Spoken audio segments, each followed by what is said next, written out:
On Primetime Politics tonight, Canada could be in line to receive additional doses of COVID-19 vaccine by the end of March, thanks to an international vaccine initiative. But there's still lots of uncertainty around exactly how much. We'll ask the Minister of International Development for the latest details. The federal government announces additions to the list of terrorist organizations. Parliamentary Secretary to the Minister of Public Safety will join us to discuss who's been added and why. And this member of a civil liberties coalition will explain why he thinks terrorist listings are not the way to fight hate and white supremacy. And U.S. technology company has been found in violation of Canadian law by collecting images of Canadians without their knowledge or consent. Canada's Privacy Commissioner will discuss the case against Clearview AI.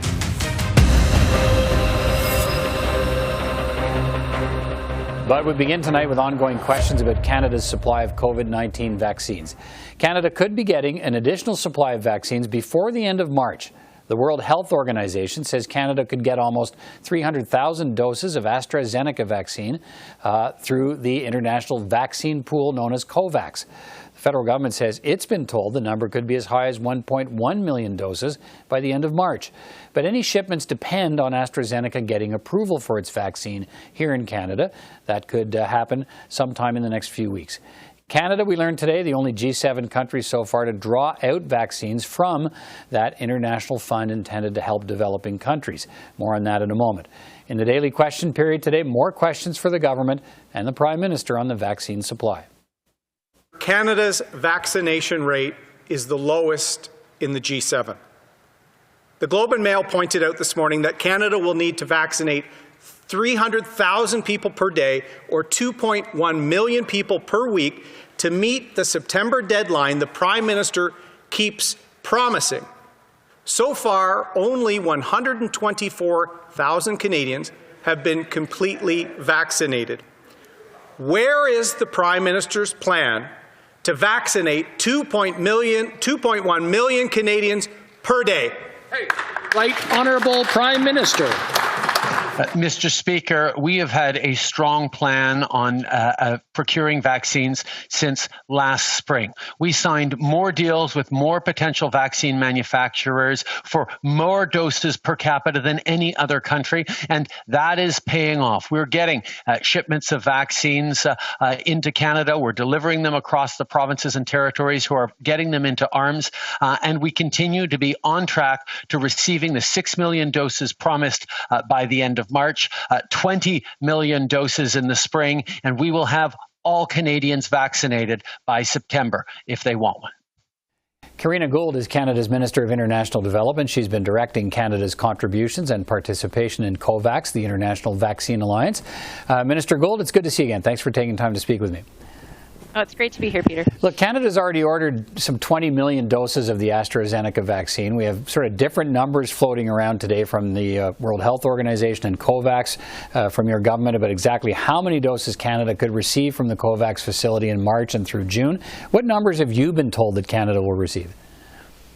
Well, so the purpose of the COVAX facility is to provide vaccines for 20% of the populations of those that are members this calendar year. So Canada has an allocation for 20% of our population. And the numbers that were released today from the WHO were precisely the first allocations that will start to flow in the coming weeks through the COVAX facility. So what number is that? We've been hearing it's 1.1 million doses. The Minister Anand said by the end of March, up to 3.2 million doses by the end of June. But that document released by COVAX today shows that Canada's been allotted 1.9 million doses for the end of June, so a lot less. Is that your understanding? My understanding is the same as Minister Anand's. And the point of the document that was announced today, or was released today, was really to demonstrate what the potential schedule could look like. But, you know, I would go with Minister Anand because she's the one that has the direct relationship with COVAX and with suppliers. All right. It brings some questions around the broader issue of what COVAX is for. And we learned today Canada is the only G7 country to draw from the COVAX limited supply of vaccines, which are primarily meant for poor or developing countries. So how does Canada justify that? Well, actually, the reason why COVAX was set up was to create equitable access. And so its intent always had two streams. It had the self-financing stream, which Canada and other nations who are able to pay for their allotment can go through. And it has the AMC, which is the Advanced Market Commitment, which will provide donations to countries who would not be able to pay for it on their own. So it always had those two streams. And part of it is the self-financing portion, helps the AMC portion secure access to doses because COVAX is procuring and buying doses from pharmaceutical companies. And so the intent was always to enable self-financing countries to receive their allotment at the same time as providing doses to lower income countries who would not be able to make those purchases on their own. I guess the question that many people will be wondering is Canada getting doses? I know we have an allotment of 20% of the population. Are we getting doses while some poorer or developing countries have yet to get a first dose? So the point of COVAX is to deliver those doses at the same time. So the document that was released today by the WHO will show the different allotments for each of the, over 180 COVAX member countries. And so at the same time that Canada will be receiving COVAX doses, so too will other countries within the COVAX facility. So the point really is that these doses are being delivered at the same time. And COVAX made their purchases based on the submissions made by all of the member countries, both self-financing like Canada and AMC, those that will be receiving doses via donation. Right, but do you have, as a contributing country, I mean, do you have the option of deciding when you want to get your doses? Because we know that European countries are also facing shortages, but none of them have tapped the COVAX supply yet. So what does it say about Canada's case? Well, basically what it says is that Canada has entered into a number of different agreements with different manufacturers, including the COVAX facility, to ensure that we're getting doses for Canadians. I mean, our top priority is to ensure that Canadians get vaccinated, while at the same time ensuring that there's access right around the world. And, we have been the second leading contributor to the COVAX facility financially for the those that will be receiving doses. I'm the co-chair of the AMC engagement group, so really pushing to make sure that there is equitable access. And part of the other reason of Canada being part of this facility is to demonstrate our trust in this institution and in this mechanism. And I think it's actually important that Canada is there both as a country that will be receiving doses to shore up that confidence in the mechanism, and that's supporting doses going to developing countries. But just to be clear here, so you are saying that the fact that Canada is tapping into COVAX now, or in the month of March and then through the month of June, will not in any way affect the numbers of doses that flow to poor or developing countries?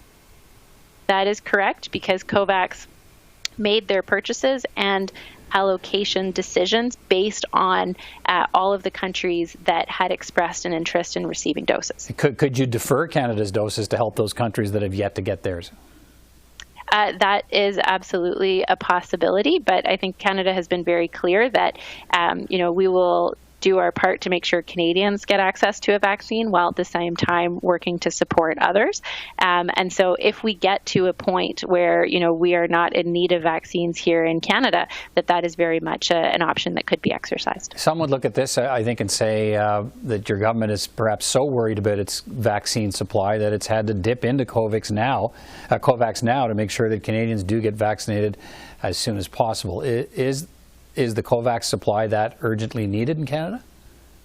Well, I think, right around the world, the COVAX supply is urgently needed and vaccine doses are urgently needed. And it was always part of our government strategy to make sure that we had multiple avenues through which to secure doses to Canadians. And COVAX was very much part of that. And in fact, COVAX was pitched to all countries in the world, including developed countries or developed economies, as precisely that, as a way of mitigating and managing risk.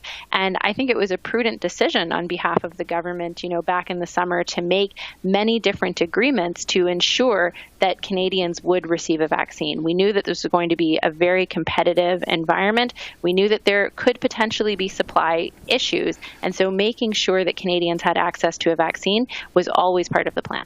All right, so this is not a desperation move here because Canada's worried about getting the vaccines it expected to get. Correct. All right. International Development Minister Karina Gould, always good to talk to you. Thanks for your time tonight. Great to talk to you too. Thanks, Peter. The federal government has added 13 new groups to the terrorist list, including the Proud Boys, linked to the attack on the U.S. Capitol building last month. The list of new groups includes white nationalists, neo-Nazis, and militant Islamic organizations. It is not necessarily a crime to be a member of the groups on the list, but there can be serious criminal, legal, and financial consequences. Banks can freeze assets, and police can charge anyone who financially or materially provides their support. Here are the new groups added today. The Proud Boys. They're a neo-fascist group with chapters in the U.S. and Canada. The Atomwaffen Division, which calls for violent acts against racial and religious groups. The Base, another neo-Nazi group. The Russian Imperial Movement, which has ties to neo-Nazi groups worldwide. The list also includes 3 al-Qaeda affiliates, Jamaat Nusrat al-Islam wal Muslimin, Front de Libération du Massina, and Ansar Dine. There are also 5 Daesh affiliates, Islamic State West Africa, Province, Islamic State in the Greater Sahara, Islamic State in Libya, Islamic State East Asia, and Islamic State Bangladesh. And international terror group Hizbul Mujahideen. Here is the Minister of Public Safety explaining why Proud Boys has made the list.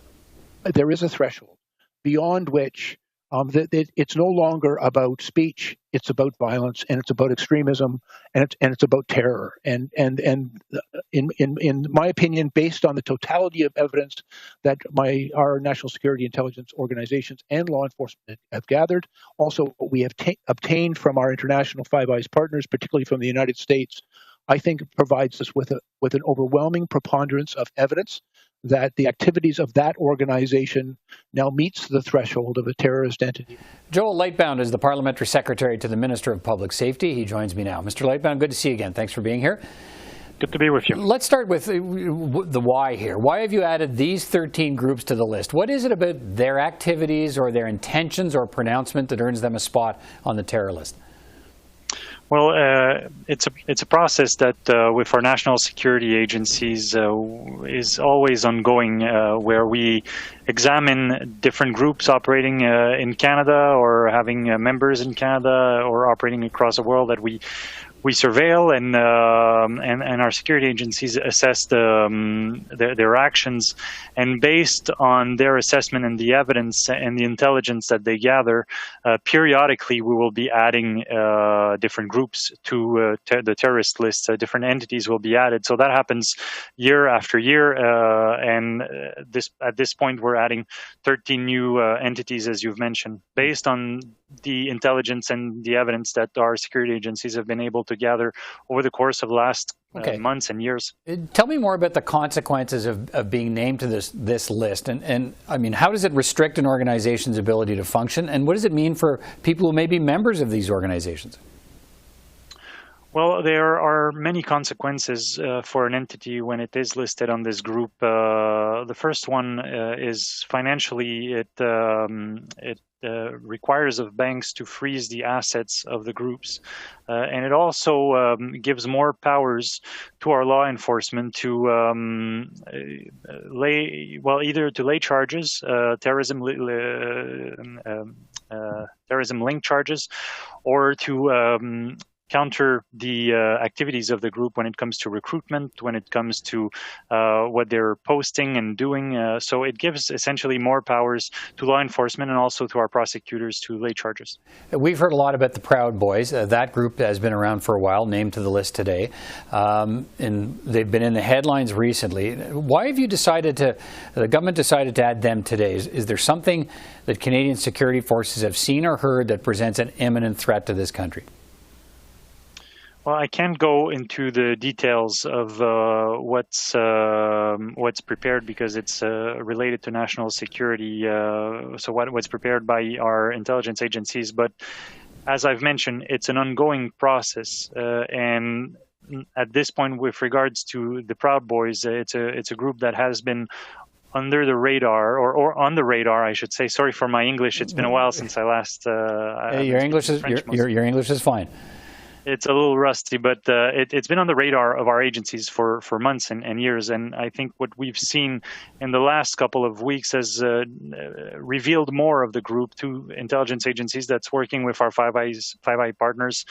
So that's allowed them to collect the information, sufficient information, substantial evidence and intelligence, so that it can pass the threshold set in the criminal code for an entity to be listed. And once that happens, it's also reviewed by the Department of Justice to make sure that it meets the legal criteria set out in the criminal code. And that's why we arrived today to this determination that Proud Boys is to be listed. The government has gone a great extent, and it happened again today in the news conference with you and Mr. Blair, that to say, look, politics plays no role in any of this. And you say the decision to add these groups, not a political one.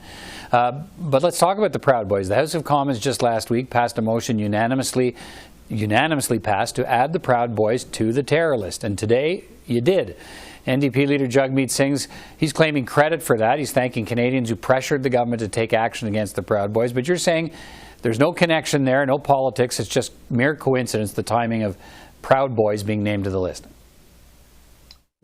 Essentially, yes. I mean, I understand why, given what we've seen, namely after January 6th and the insurrection mob that we've seen take over or the Capitol in Washington, that this organization has garnered a lot more attention and from politicians and the media, but it does not take away from the fact that we've been surveilling and assessing the activities of this group for months and years now. And this is what the motion in the House, although I understand the sentiment where it comes from, has no bearing on the legal decision that was made and announced today. But you would agree that the timing is certainly interesting. If Proud Boys have been on the radar for some time, and suddenly there they are with the attack on the Capitol in Washington and some of their other pronouncements, and suddenly they're on Canada's terror list. But that's just a coincidence. Well, it's there. I mean, what we've seen happen in the last couple of weeks has allowed our agencies to gather trove of information, of evidence, and of intelligence on this group that's helped us in our assessment. But it's also, I mean, it's a group that was on the radar of security agencies for years now. Mm-hmm. So it's not to us.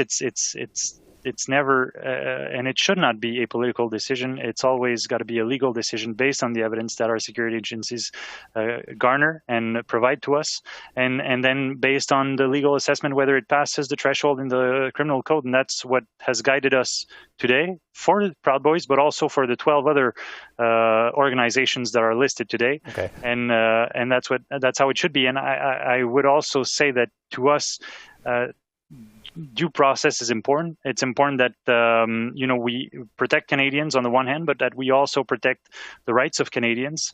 And there are recourses when an organization is named on this list. For once, they can appeal to the federal court for judicial review. The list is reassessed every 5 years to make sure that any entity that is listed is justified to be on the list based on the evidence and the intelligence. So there are mechanisms to make sure that these decisions always are based on sound legal criteria and sound intelligence and evidence, and not politically motivated. Just have about 20 seconds or so left, but a quick answer if I can. What's to stop these groups from just reforming under another name? Well, we can trust our intelligence agencies, and I want to thank them as well for the work that they're doing, that they will be, as they always are, monitoring any threats posed by the groups that are listed. All right. Joel Lightbound, good to talk to you tonight. Thanks for your time. Thank you. A coalition of civil liberties groups welcomes the federal government's commitment to fighting hate-based violence, racism and white supremacy, but it argues that listing groups as terrorist entities is the wrong approach and will eventually encourage more hate. Tim McSorley is the national coordinator of the International Civil Liberties Monitoring Group, and as you can see, he joins me now. Mr. McSorley, thanks for taking time to speak with me today. Thanks for having me on. Okay, let's the government has made new additions now, 13 new groups to its list of terrorist organizations. Why do you believe it's taking the wrong approach to fighting these groups and what they stand for? Right. Well, our coalition since 2001, when Canada first introduced the Anti-Terrorism Act, has been very critical and called for the repeal of many of Canada's anti-terrorism laws, including the terrorist entities list, because they violate some fundamental precepts of due process, access to justice, and the fundamental rights of Canadians. So we think it's incredibly important that the government made this move today to signal that it's taking the threat from white supremacist and hate groups seriously. It's an urgent threat that needs to be addressed. But by using laws that can undermine the rights of people in Canada and people around the world, and that also is based on what we would describe as a discretionary and possibly politicized process, that going forward, we could see more problems down the road than what they're hoping to address right now. Right. I mean, how do you get people, in the arguments you make, how do you get people past, that emotional bar that says, look, you hear the names of these groups, you hear what they stand for, and all you want to do is say, okay, let's find a way to restrict them, to shut them down. How do you convince them that they need to think beyond that? Well, I think one of the things that hasn't been part of this debate is that there are parts of the criminal code that already exist that can be used to go after groups like the Proud Boys and other groups that engage in violent and hate-based activity. And the government could also move forward with enacting or modifying current laws on the books to create a possible listing process that would protect fundamental rights as well. We're not against saying that this is a group that commits violent crimes and we need to take action against them. The issue is that the listing process as it stands right now is a secretive process that allows for the use of secret evidence, so that if you're put on the list, you're not able to challenge it fully afterwards when you take it to court. And so those are the problems that we're talking about. And the issue is that those kinds of problems also seep into other parts of Canadian law. So if we justify it for a terrorist entities list, it's also justified for other pieces of national security and anti-terrorism laws. How does a name on that list, those added to the list today and those that are already on the list, how does a name on that list potentially perpetuate the racism and hate instead of preventing it? Well, our problem is that it legitimizes the list itself. So up until today, only 2 of 60 groups that are on the list were white supremacist groups. Today we see 4 more white supremacist groups added, but 9 more groups that are tied to groups in the Middle East and in Southeast Asia. And so our problem is that for the last 20 years, people have pointed to the terrorist entities list to say, see, the only problem of violence and the real problem of terrorism only comes from these groups and not from white supremacist groups, not from violent hate groups. And so our concern is that this is a blip on the map, that we have a government right now that is taking it seriously, but after the next election, another government could easily use it to further entrench this idea that it's only groups that are tied to certain parts of the world or to certain religions that are a problem, or that could use this opening in the list to add groups that today we would never think of as terrorist groups. So, for example, there are some on the right who, opportunistically call anti-fascist and Black Lives Matter activists or Indigenous activists extremists and even terrorists. And so we're concerned that by legitimizing this listing process down the road, that's where we'll see the harm is with another government that maybe is more opportunistic or doesn't share the politics of this government. All right. Tim McSorley, good to get your perspective. Thanks for taking time tonight. Thanks so much for having me on. Appreciate it. Privacy commissioners in Canada have concluded that U.S.-based technology company Clearview AI broke Canada's federal and provincial privacy laws. The 4 privacy commissioners found that Clearview collected photos of Canadians without their consent. That database of photos was then used by some Canadian police forces to look for suspects from photos on the internet and on social media. Daniel Terrien is Canada's privacy commissioner, and he's with me now. Mr. Terrien, thanks for taking time to speak with me. I do appreciate it. Welcome. Let's start with what you were looking into. Why did you decide to investigate the actions of Clearview AI? Well, there were press reports last year about the activities of this company, and there was criticism worldwide of their activities. And we ultimately concluded that what the company engaged in was mass surveillance, given that they had scraped, amassed biometric information, facial recognition for approximately 3 billion images worldwide and millions in Canada. So in part, it's the breadth of the activity and the number of people affected and the ultimate goal of identifying people to the police. Yeah. Law enforcement activities are, of course, necessary in a society, but to have billions of images of innocent people used essentially to bring people in a virtual, perpetual police lineup is just beyond any possible acceptable limits. What makes it a clear violation of Canada's privacy laws? Because I'll get into what the company responded in a moment. But when you looked at this company's activities and the fact that police forces were using this database of photos, what made that a clear violation of Canada's privacy laws in your eyes? As you mentioned, they collected these images without consent and without explicit consent. But we see that fairly frequently, unfortunately. I think what was clearly unacceptable was the change in purpose in the information. People were innocently socializing on social media, exchanging information, putting their photographs on social media for that purpose. And then a company collects, again, billions of images and uses them for a completely different purpose, creating risks for individuals. So it's the sum of all that, but certainly the breadth of the activities is a big part of it. The company argued that the images in its database, they said, look, they're publicly available and that it did balance privacy rights against its own business interests.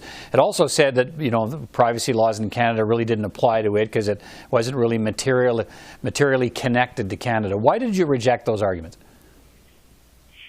Well, on the point that the information was publicly available in a certain sense, you might accept that, except that privacy laws in Canada have a very narrow definition of what is publicly available and therefore can be used by companies. And there's a reason for that. And it is exactly what we're seeing here. Information is publicly available under Canadian law in very narrow purposes so that individuals have a modicum of control as to what purposes they will allow their information to be used. Yeah. So there's a difference between what is publicly available in common language and what is publicly available in Canadian law. Go ahead. Yeah, just very short on time. Are they subject to any penalties because of this finding? Not currently, not in any of the 4 jurisdictions. There's, as you know, Bill C-11 before Parliament that would provide penalties for some types of violations, but unfortunately not for the types of violations that we found against Clearview. So even under the bill before Parliament, they would not be subject to administrative monetary penalties. I think that's a gap in the bill before Parliament, and I will ask parliamentarians to amend it. All right. Canada's Privacy Commissioner, Danielle Terrien. Always good to talk to you. Thanks for your time tonight. You're welcome. Thank you. And that is all the time we have for this edition of Primetime Politics. From all of us here at CPAC, I'm Peter Van Dusen. Thanks for watching.